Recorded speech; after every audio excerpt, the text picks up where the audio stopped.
Hello all welcome to movies for you max. నేను night Harihara Veeramallu cinema చూసి వచ్చాను. Actually అది సినిమా కాదు, సినిమాకి తక్కువ సీరియల్ కి ఎక్కువ. సీరియల్స్ తో కంపారిజన్ ఎందుకు లేండి, పాపం ఆ విఎఫ్ఎక్స్ చూస్తే వాళ్ళు కూడా బాధపడతారు. ఏంటి ఈ విఎఫ్ఎక్స్, ఏంటి ఈ సినిమా, ఏంటి ఏది తీసాడు, పవన్ కళ్యాణ్ సినిమానేనా, వీళ్ళు 5 years కష్టపడి తీసిన సినిమా ఇలా ఉంది ఏంటి, 200 crore 350 crore బడ్జెట్ పెట్టారంట. ఇంత బడ్జెట్ పెట్టి ఈ సీరియల్ రేంజ్ కూడా కాదు, అంతకంటే తక్కువే, ఆ రేంజ్ విఎఫ్ఎక్స్ ఏంటి అని వాళ్ళు కూడా బాధపడతారు. సినిమా అయిపోయే టైంకి చాలా బాధ వేసింది, చాలా కోపం వచ్చింది, ఇరిటేషన్ వచ్చింది, ఇలా అన్ని ఫీలింగ్స్ అన్ని ఉంటాయి కదా, అవన్నీ ఒకేసారి తన్నుకొచ్చాయి. ఆ ఫీలింగ్స్ అన్ని, ఆ opinion or what ever you call it, అదంతా మన మెయిన్ ఛానల్ రివ్యూలో ఉంటుంది, సార్ వెళ్ళి చూడండి. అండ్ ఈ వీడియో ఎందుకంటే అక్కడ ఇన్ డీటెయిల్ గా డిస్కస్ చేసే స్కోప్ లేదు కాబట్టి ఇక్కడ కొంచెం ఇన్ డీటెయిల్ గా మాట్లాడుకుందాం అని చెప్పి ఈ హానెస్ట్ థాట్స్ అండ్ రియాక్షన్స్ అనే వీడియో చేయడం జరుగుతుంది. అండ్ ఇలాంటి వీడియోస్ ప్రతి సినిమాకి వస్తూ ఉంటాయి, ఇలాంటి డిస్కషన్స్ మనం ప్రతి వీడియోలో పెడుతూ ఉంటాం. And first of all cinema గురించి చెప్పాలంటే నచ్చలేదు భయ. 1, 2 మాక్సిమం 3 సీన్లు మినహాయించి సినిమాలో ఏం లేదు. కొంత గొప్ప స్టోరీ లైన్ కాదా అంటే, పేపర్ మీద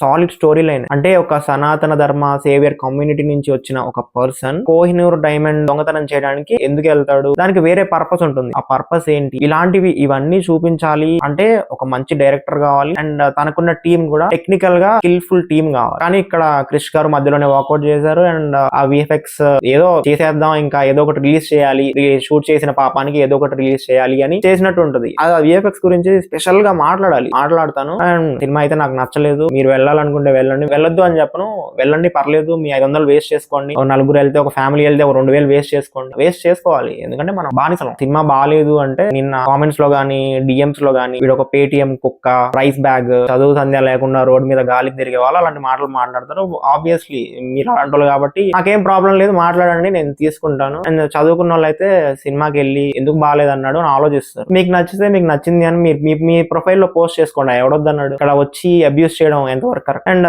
పవన్ కళ్యాణ్ సినిమాకి, మెగా ఫ్యామిలీ మూవీ రివ్యూస్ కి కొంచెం నెగిటివ్ గా చెప్తే వాడు ఒక పేటిఎం కుక్క, రైస్ బ్యాగ్ మీరు మాట్లాడతారు కదా, మీ లాంగ్వేజ్ లోనే చెప్తున్నా. సో అలానే అనుకోండి, పర్లేదు. అండ్ మీరు మన ఛానల్ కి ఫస్ట్ టైం విజిట్ చేస్తున్నట్టయితే ఇలాంటి డిస్కషన్ వీడియోస్ ప్రతి సినిమాకి వస్తుంటాయి. So please do subscribe and hit the bell icon. Discuss చేసుకుందాం, ఇన్ డెప్త్ గా డిస్కస్ చేసుకుందాం. ఇంకా చాలా వీడియోస్ వస్తూ ఉంటాయి. ఒకసారి మన ఛానల్లోకి వెళ్ళి వీడియోస్ చూస్తే మీకు అర్థం అవుద్ది మన ఛానల్ ఎలాంటి కంటెంట్ ఉంది. అండ్ క్వాంటిటీ కాకుండా క్వాలిటీ మీద ఫోకస్ చేయడానికి ట్రై చేస్తున్నాం. సో ఆబ్వియస్లీ కొంచెం వీడియోస్ లేట్ అవుతూనే ఉన్నాయి, బట్ ఇచ్చే ప్రతి వీడియో కొంచెం క్వాలిటీ కంటెంట్ ఇవ్వాలి అని ట్రై చేస్తున్నాం. సో మన మూవీస్ రివ్యూ మెయిన్ ఛానల్ ఎలా అయితే సపోర్ట్ చేశారో అండ్ ఈ ఛానల్ కూడా అలానే సపోర్ట్ చేయండి. ముందుగా సినిమాలో ఏం నచ్చాయో మాట్లాడుకుందాం. ఈ సినిమాకి ఎవరైనా న్యాయం చేశారు అంటే అది పవన్ కళ్యాణ్ గారు కాదు. పవన్ కళ్యాణ్ గారు న్యాయం చేయలేదు ఆబ్వియస్లీ, అది ఎందుకో కూడా చెప్తాను. కీరవాణి గారు ఒక్కరు మాత్రమే ఈ సినిమాకి హార్ట్ఫుల్ గా వర్క్ చేశారు. ఆయనకి వీలైనంత ఈ సినిమాని పుష్ చేయడానికి ట్రై చేశారు. బట్ రాసుకున్న సీన్స్ కి, ఆయన ఇచ్చిన మ్యూజిక్ కి పొంతనే లేదు. ఆయన చాలా మంచి బీజిఎం ఇచ్చారు. అండ్ ఎక్కడ కూడా ఆయన తక్కువ చేయలేదు సినిమాకి. రాజమౌళి సినిమా కాదు కదా, ఏదో ఒకటి ఇచ్చేద్దాం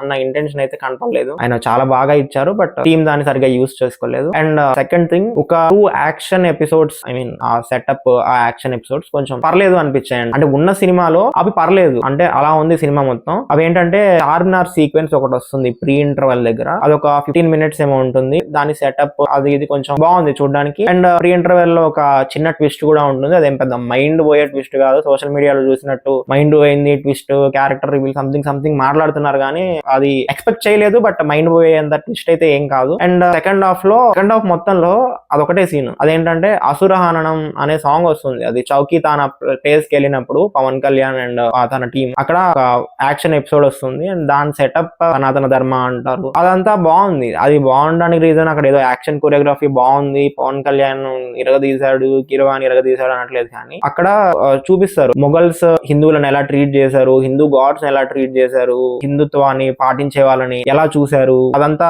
కొంచెం ఒక చిన్న పెయిన్ఫుల్ ఎపిసోడ్ ఉంటుంది. ఆ ఎపిసోడ్ రియాలిటీకి చాలా దగ్గరలో చూపించడంతో, అంటే మొఘల్స్ అంటే మన టెక్స్ట్ బుక్ లో చదివాం కానీ ఇంత క్రూరంగా చూపించలేదు. రీసెంట్ గా ఇప్పుడిప్పుడే బయటపడుతున్నాయి అసలు వాళ్ళు ఏం చేశారు, మనకి మన ఇండియాని ఎలా పాలించారు, హిందువులను ఎలా హింసించారు, కన్వర్ట్ అవ్వమని ఎలా ఫోర్స్ చేశారు. ఇవన్నీ ఎక్కువ టెక్స్ట్ బుక్స్ లో ఉండవు, ఇప్పుడిప్పుడే కొంచెం బయటకు వచ్చి సినిమాలు వస్తున్నాయి. అండ్ అలాంటి ఎపిసోడ్ ఒకటి ఈ సినిమాలో యాడ్ చేయడం నాకు నచ్చింది. రియాలిటీ చూపించుకోవాలి అనే ఉద్దేశంతో తీసిన సీన్ నాకు నచ్చింది. కంప్లీట్ సెకండ్ హాఫ్ లో టోటల్ సినిమాలో ఇది ఒకటి, చార్మినార్ ఎపిసోడ్ ఒకటి అండ్ ఇది ఒకటి. మీరు అనొచ్చు ఇంట్రో ఎపిసోడ్ బాగుంది బ్రో, కుస్తీ ఫైట్ బాగుంది బ్రో అంటే, మీరు ఒకసారి గమనించారా పవన్ కళ్యాణ్ గారు సినిమాలో ఎంత ఎఫర్ట్స్ పెట్టి చేశారు అని. లిటరల్లీ ఆయనకి సినిమా చేసే ఇంట్రెస్ట్ లేదు అని ఆయన మొహంలో క్లియర్ గా తెలిసిపోతుంది. నో ఆఫెన్స్, ఇది చెప్పడానికి నేనేం భయపడట్లేదు. అండ్ హానెస్ట్ గా ఒక సినిమా ఫ్యాన్ గా చిన్నప్పటి నుంచి పవన్ కళ్యాణ్ సినిమాలు చూసి పెరిగిన వాడిగా ఆయన స్క్రీన్ మీద అంత ఇంట్రెస్ట్ లేకుండా ఆ సీన్స్ చేయడం నాకైతే నచ్చలేదు, చాలా బాధ వేసింది. కొన్ని సిచ్యువేషన్స్ చాలా కోపం కూడా వచ్చింది. ఆయన కనీసం ఎఫర్ట్స్ పెట్టట్లేదు. వాళ్ళు ఏదో పరిగెత్తుకుంటూ వస్తున్నారు, ఆయన ఇలా తోసేస్తున్నాడు, ఇలా ఒక పోజ్ పెడతాడు, అలా పోజ్ పెట్టేస్తాడు అంతే. మొత్తం ఒక 10 ఉన్నాయి, అలా 10 షాట్లు అలా ఉంటాయి. ఒక ఫైట్ చేస్తే 4-5 షాట్లు, ఇంకో ఫైట్ చేస్తే 4-5 షాట్లు. పర్లేదు, ఆయనకి కరాటే వచ్చు, అది మనకు అందరికి తెలుసు. ఎందుకు కానీ ప్రతిసారి అదే యాక్షన్ కొరియోగ్రఫీ అయితే నా వల్ల కాలేదు. ఎంత లేజీ చాలా లేజీగా ఉంది యాక్షన్ కొరియోగ్రఫీ. మినిమం ఎఫర్ట్స్ లేవు పవన్ కళ్యాణ్ గారి దగ్గర నుంచి. మరి వాళ్ళ యాక్షన్ కొరియోగ్రాఫర్స్ ఏం చేస్తారు పవన్ కళ్యాణ్ గారు చేయనప్పుడు? 1, 2, 3 షాట్లు ఎగిరే షాట్స్ ఉన్నాయి, ఆబ్వియస్లీ అవి డ్యూప్ చేసిందే. బాడీ డబుల్ చేసినప్పుడు ఫేస్ అతికించింది, అదంతా క్లియర్ గా స్క్రీన్ మీద కనిపిస్తుంది. అంత దారుణంగా ఉంది విఎఫ్ఎక్స్ అన్నాను కాబట్టి విఎఫ్ఎక్స్ గురించి మాట్లాడితే చండాలం భయ. నేను చండాలం, వర్స్ట్, బ్యాడ్ ఇలాంటి పదాలు చాలా రేర్ గా వాడతాను. అంత చండాలంగా ఉంది విఎఫ్ఎక్స్ అయితే. కొన్ని షార్ట్స్ లో పవన్ కళ్యాణ్ గారికి బాడీ ఒకరిది ఉంటది, ఫేస్ తలకాయి అట్లీస్ట్ ఆయన ఫేస్ అతికించలేదు. ఏ యానిమేషన్ తీసుకొచ్చి అది పెడతారు. అట్లాంటి ఒక 2-3 షార్ట్లు ఉంటాయి. అండ్ సెకండ్ హాఫ్ అంతా ఒక రూమ్ లో ఒక బ్లూ స్క్రీన్, ఒక గ్రీన్ స్క్రీన్ వేసి మొత్తం షూట్ చేసి ఇంకా ఏం చేయాలో తెలీదు. ఏదో ఒకటి ఆ గుర్రం తోలే సీన్స్, ఆ మౌంటైన్ సీన్స్ మొత్తం నాశనం, సర్వనాశనం. ఎంత ఇరిటేషన్ వచ్చిందంటే థియేటర్ చూసేటప్పుడు లిటరలీ నాకు వాకౌట్ చేయాలి అనిపించింది. అంత దారుణంగా ఉన్నాయి విఎఫ్ఎక్స్ సీన్స్. ఏం లేదు, వాళ్ళు గుర్రం పట్టుకుని ఇట్లా కింద గుర్రం ఉండదు, పైన మనుషులు ఇట్లా ఊగుతా ఉంటారు. నాకు అర్థం కావట్లేదు ఎందుకు గుర్రం కూడా తోలలేనప్పుడు మిగతా వాళ్ళు ఎందుకు సినిమాలు చేయడం ఎందుకు నాకు అర్థం కాలేదు. మిగతా అందరూ పవన్ కళ్యాణ్ గారే కాదు, మిగతా క్యారెక్టర్ ఆర్టిస్టులు గానీ కనీసం గుర్రం మీద ఒక సీన్ తీయలేరా? ఒక రియల్ లొకేషన్ కి వెళ్ళి, ఒక కొండ లొకేషన్ కి వెళ్ళి, ఒక ఫారెస్ట్ లొకేషన్ కి వెళ్ళి సినిమా తీయలేరా? సినిమా అలా తీయలేనప్పుడు ఇలాంటి పీరియడ్ సినిమాలు చేయాలనుకోవడం అది ప్రొడ్యూసర్ తప్పు. అంత దారుణంగా ఉంది విఎఫ్ఎక్స్. అండ్ పవన్ కళ్యాణ్ గారి లుక్స్, పవన్ కళ్యాణ్ గారు కంటిన్యూటీ ఇష్యూస్ ఎలా ఉన్నాయంటే పవన్ కళ్యాణ్ గారి క్యారెక్టర్ లో ఆయన ఫస్ట్ 15 minutes గడ్డం లేకుండా కనబడతాడు, నెక్స్ట్ 15 minutes గడ్డం ఉండి కనబడతాడు, ఆ నెక్స్ట్ 15 minutes గడ్డం లేదు, మళ్ళీ గడ్డం వస్తుంది. అంటే అది ఎక్కువ రోజులు కూడా ఉంటుంది. అంటే ఈ రోజు గడ్డం లేకపోతే నెక్స్ట్ డే గడ్డం వచ్చేస్తుంది. ఆ గడ్డం లేని షార్ట్స్ అన్ని అప్పుడు క్రిష్ గారు డైరెక్ట్ చేసినప్పుడు తీసిన షార్ట్స్. ఆ తర్వాత ఆయనకి ఓజీ షూటింగ్, యూబిఎస్ షూటింగ్, మళ్ళీ గడ్డం తీసేస్తే వాటికి పెంచాలి కదా, లైట్ బియర్డ్ అవన్నీ కావాలి కదా. సో ఆబ్వియస్లీ ఏదో ఒకటి చేసేద్దాం, చూసేస్తారు జనాలు. పవన్ కళ్యాణ్ సినిమా కాబట్టి పవన్ కళ్యాణ్ ఉంటే ఏం తీసినా పర్లేదు, ఏం పెట్టినా చూసేస్తారు. కంటిన్యూటీ ఇష్యూస్ లేదు, స్టోరీ లేదు, విఎఫ్ఎక్స్ లేదు, ఏది లేదు. జస్ట్ పవన్ కళ్యాణ్ స్క్రీన్ మీద కనపడితే మనం వెళ్ళి టికెట్ డబ్బులు కొనుక్కొని చూసేస్తారు అన్న దగ్గరకు వచ్చేసింది situation. Obviously social media reviews అవి ఇవి చదువుతుంటే అర్థమైపోతుంది nobody is interested even if it is Pawan Kalyan. నాకు కూడా నేను ఏ ఎక్స్పెక్టేషన్స్ లేకుండానే రిషి గారు వెళ్ళిపోయినప్పుడే నాకు ఎక్స్పెక్టేషన్స్ వెళ్ళిపోయాయి. సో అవన్నీ ఇప్పుడు నడవవు. ఇంకా all hopes on OG. Pawan Kalyan గారి విషయంలో అయితే ఆల్ హోప్స్ ఆన్ ఓజీ. ఇంకా యూబిఎస్ కూడా స్టోరీ మార్చారు అది ఇది అంటున్నారు, అది తర్వాత సంగతి అది చూద్దాం. అండ్ ఇంకేమున్నాయి సినిమాలో మాట్లాడుకోవడానికి? మొత్తం నెగిటివ్స్ ఉన్నాయి. క్లైమాక్స్ ఒక ఎపిసోడ్ ఉంటుంది, ఆ ఎపిసోడ్ అయితే దారుణం భయ్య. స్క్రీన్ మీద ఒక lightning effect, storm effect, dust effect, clouds effect, ఇలా 4 రాక్ ఎఫెక్ట్స్ తీసుకొచ్చి కైన్ మాస్టర్ లో బ్లెండ్ చేసి ఇంకా green screen, blue matte, last కి ఏదో త్రిబుల్ లో అది పట్టుకొని ఇలా హ్యాండ్ ఇచ్చి ఒకటి ఉంటుంది కదా బ్రిడ్జ్ దగ్గర సీన్, అట్లాంటిది ఒకటి రీక్రియేట్ చేశారు. ఔరంగజేబ్ అని మన హరహర వీరమల్లు రీక్రియేట్ చేస్తారు. జనాలు థియేటర్లో నవ్వుతున్నారు. నేను నా పక్కన ఉంది వేరే హీరో ఫ్యాన్స్ కూడా కాదు, మళ్ళీ అందరూ రెడ్ కండవా వేసుకొని వచ్చారు పవన్ కళ్యాణ్ ఫ్యాన్స్. అది చూసి స్క్రీన్ మీద నవ్వుతున్నారు. అలాంటి ఆ రేంజ్ లో ఉంది. వాళ్ళు మీకు ఒకటి చెప్పాలా, అది డిజైన్ చేసింది ఎవరో తెలుసా? నన్ అదర్ దాన్ మన పవన్ కళ్యాణ్ గారు. పవన్ కళ్యాణ్ గారు స్వయంగా ఆ 18 నిమిషాల క్లైమాక్స్ ఎపిసోడ్ ని డిజైన్ చేశారంట. అంత గొప్ప డిజైన్ మరి. అండ్ నిధి అగర్వాల్ అని ఎందుకుందో తనకే తెలియదు పాపం. 5 years డెడికేట్ చేసిందంట. 5 years డెడికేట్ చేసేంత ప్రాజెక్ట్ కాదు ఇది. అయితే ఒక 25 minutes 30 minutes ఉంటుంది అంతే, అంతకు మించి ఏం లేదు. తను కాకపోయినా ఎవరు చేసినా నచ్చేది. తను ఈ సినిమా కోసం జస్ట్ పవన్ కళ్యాణ్ పక్కన చేస్తే నాకు కొన్ని ఆఫర్లు వస్తాయి అని యాక్సెప్ట్ చేసి ఉంటుంది తప్ప nothing more than that. And honest గా చెప్తున్నా, ఫస్ట్ హాఫ్ అయిపోయే టైంకి ఓకే భయ కూర్చున్నాను. అంటే సీన్స్, యాక్షన్ ఎపిసోడ్స్ వస్తున్నాయి, కోహినూర్ అంటున్నారు, డైమండ్స్ అంటున్నారు, అది ఇది ఏదో ఒకటి వేస్తున్నారు, కూర్చున్నాం చెల్తా. కానీ సెకండ్ హాఫ్ స్టార్టింగ్ దగ్గర నుంచి మొదలవుద్ది భయ టార్చర్. ఆ మౌంటైన్ ఎపిసోడ్స్, తర్వాత ఆ యజ్ఞం ఎపిసోడ్ ఒకటి, ఆ తర్వాత వీళ్ళు వెళ్ళి తీసుకెళ్లి ఫుడ్ ఇస్తారు ఆ ఎపిసోడ్ ఒకటి, దాని తర్వాత ఇంకా మొదలు చౌకీదాన్ ఒకటి కొంచెం పర్లేదు అనిపించింది, దాని తర్వాత క్లైమాక్స్ ఎపిసోడ్. ఇదంతా మొత్తం గాన్ కేస్. అసలు ఒక్క సీన్ కూడా ఇంట్రెస్ట్ గా అనిపించలేదు.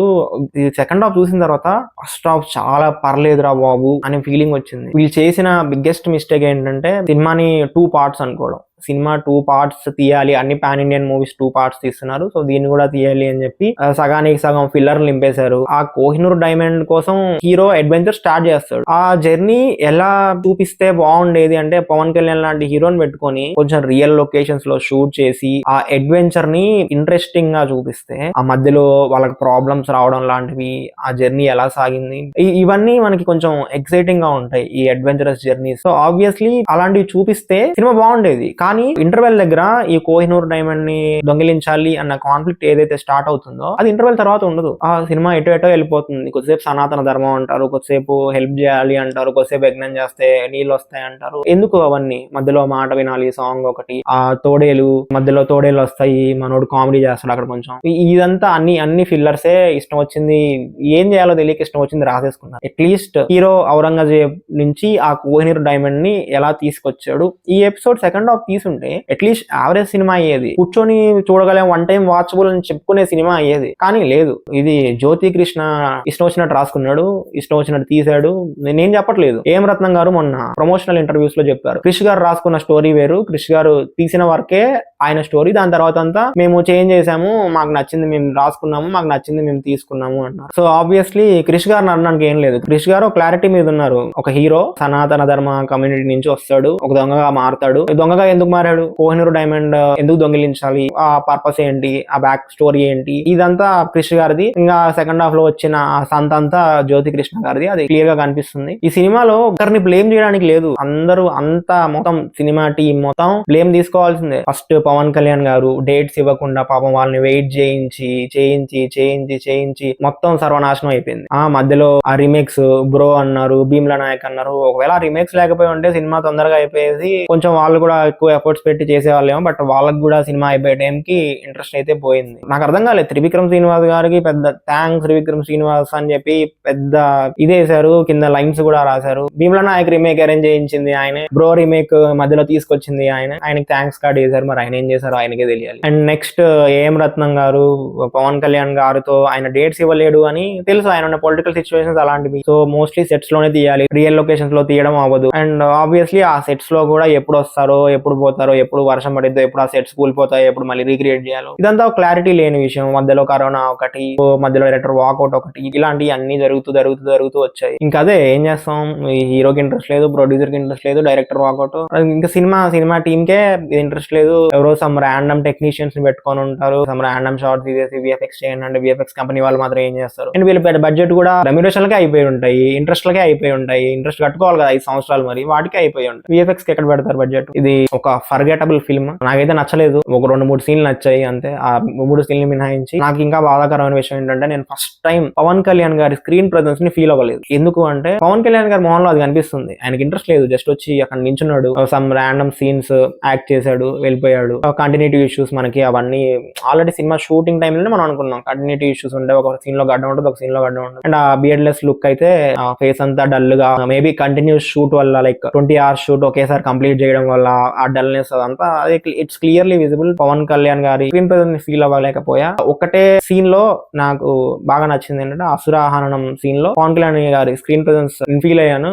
అట్లీస్ట్ భీమ్లా నాయక్, బ్రో, వకీల్ సాబ్, ఈ 3 మూవీస్ రీమేక్స్ అయినా కూడా పవన్ కళ్యాణ్ గారు అట్లీస్ట్ ఆయన నేను యాక్టింగ్ చేయాలి, వకీల్ సాబ్ చెప్పక్కర్లేదు, వకీల్ సాబ్ పవన్ కళ్యాణ్ గారి పీక్ యాక్టింగ్ లే, కానీ ఆ భీమ్లా నాయక్ బ్రో లో కూడా ఆయన స్క్రీన్ ప్రెజెన్స్ ని అట్లీస్ట్ ఫీల్ అయ్యాను. అట్లీస్ట్ ఆ నవ్వుకి గానీ, ఆ కోపం, ఆ కళ్ళు, ఆ ఇంటెన్సిటీ, అది అంటే ఈ సినిమాలో ఆయన జస్ట్ అలా వచ్చి నించొని ఏదో చేసేసాం, అయిపోయింది అమ్మాయి, ఆ షూట్ అయిపోయింది, ఇంకెళ్ళిపోవచ్చు, అలానే ఉంటుంది. So obviously Harihara Veeramallu is an forgettable film. నచ్చలేదు, అసలు నచ్చలేదు అంటే నచ్చలేదు, లిటరల్లీ వాకౌట్ చేద్దాం అనుకున్నా. చెప్తున్నా కదా, నాకు బ్రో సినిమా అంతో ఇంతో నచ్చింది, కానీ ఈ హరిహర వీరమల్లు అయితే నచ్చలేదు. చాలా గ్రాంటెడ్ గా, ఆడియన్స్ ని గ్రాంటెడ్ గా, అంటే ఏది చూపించినా చూసేస్తారు, ఇంకా వీళ్ళకి ఇదే ఎక్కువ అనుకొని రిలీజ్ చేసిన సినిమా. సో నచ్చలేదు. మూవీ ఆల్రెడీ చూసిన వాళ్ళు ఎవరైనా ఉంటే కింద కామెంట్స్ లో చెప్పండి, మీకు సినిమా ఎలా అనిపించింది, ఇన్ డీటెయిల్ గా రాయండి, అసలు ఏం నచ్చింది, ఏం నచ్చలేదు, ఏం బాగుండాల్సింది, ఇలా మీకు కూడా షేర్ చేసుకోవాలి. మీకు ఎవరైనా మీరు రాసింది చదివితే బాగుండు అనిపిస్తుంది, నేను ప్రతి కామెంట్ చదువుతాను, ప్రతి కామెంట్ కి రిప్లై ఇస్తాను. మనందరం